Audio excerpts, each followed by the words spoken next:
Okay, here's our first video for making encaustic. I have measured out 8 ounces of this 10-pound bag. This is pharmaceutical grade wax from Swan's Candle Supplies in Washington. They also sent me these natural Damar resin crystals, which I mixed in a ratio of 1.5 ounces of the Damar crystals to 8 ounces of the wax as a test, mainly because I was told to increase my amount of Damar resin. Normally it's a 1 to 8 mixture. I did a 1.5 to 8 mixture because I'm mixing in pigments from oil paints, and the oil in the oil paints will soften the wax a little, so I needed a little bit more crystals, Damar resin crystals, to harden that up. So here we are. I first poured in my wax and I waited for 8 ounces of wax to melt, and I had taken and measured out ounces of the Damar resin crystals on my handy dandy little Weight Watcher scale. And when I had it in that form, I put it in a couple of rolls of paper towel and a Ziploc baggie and smashed it with the side of a hammer, just like bonk, bonk, bonk, bonk, bonk, bonk, bonk, until it was broken down into much smaller lumps than what you see here. So that is what is in here now. If you look closely, you can see little dark flecks. Those are little bits of tree, little bits of leaf, and maybe even, so I'm told, elephant hair. This does come from the pine trees in Asia, I believe. I could be wrong on that. I may have to check that for you. Anyway, so I have turned this up to 200 degrees. I am watching it to make sure it doesn't smoke. If it starts to smoke, I need to turn it down.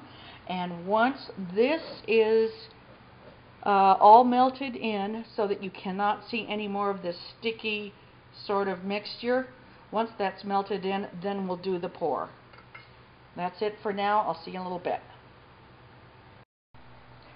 Okay, it's a few minutes later. All of the Damar crystals have melted in here, and I'm just running my little barbecue scraper that I got at the Do It Center yesterday. They're just little barbecue shish kebab sticks, and I'm just running them along the bottom of the pan to make sure that we get all of the Damar resin off the bottom. Now, I don't like all that little dirt there, which, as I talked about earlier, is natural. So I'm going to strain it. Now, you're supposed to strain it in cheesecloth. I do not have any cheesecloth on me.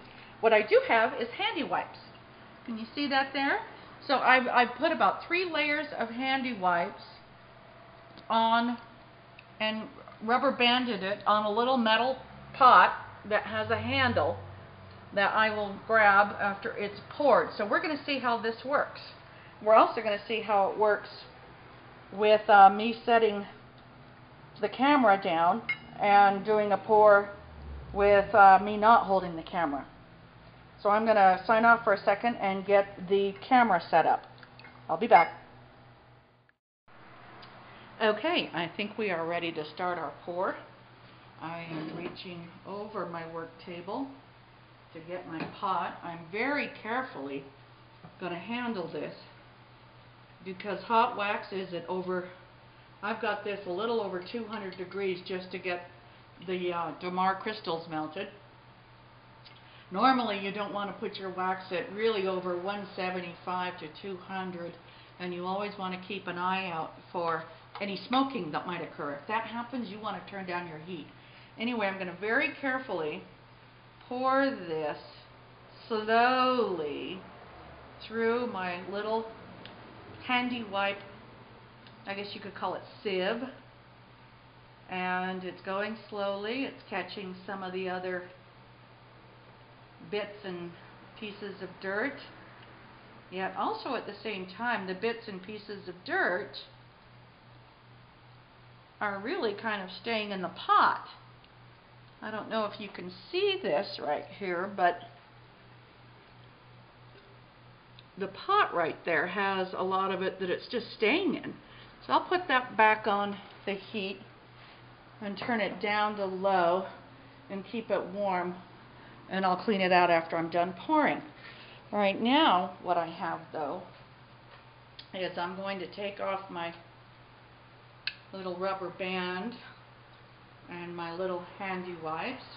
Now this is going to be a little bit of a hot handle. It's going to be warm, but I'm going to go ahead and pour it in these little cupcake aluminum tins I got at the store yesterday, and we're going to see how this works. What I'll do is I'll let them cool down overnight, and tomorrow I will come in and open them up, and they should be hard and ready to go for some encaustic medium. Alright, that's enough for now. Thanks. Bye.